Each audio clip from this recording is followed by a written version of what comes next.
Bu günlərim cəmiyyətimizdə ən çox kaotik olan sektorlardan təəssüf ki, biri məhz xarici təhsil məsələsidir. Xarici dilində danışa bilməyənlər xarici təhsil mütəxəssisidirlər. Xarici təhsil alıb gəlməyənlər xarici təhsil mütəxəssisidir və kimlərəsə məsləhət verib konsultantlıq edirlər.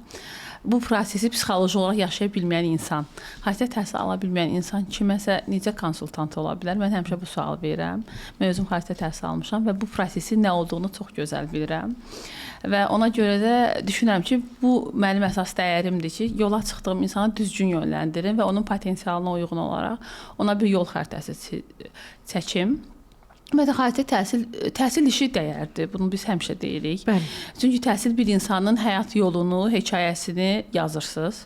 Əgər həyatı bizə Allah verir və bizim valideynlərimiz bizə həyata bəxş edirsə, mən düşünürəm ki, valideynlər qədər müəllimlər də bir insanın yolunda mayak rolu olur. Çox.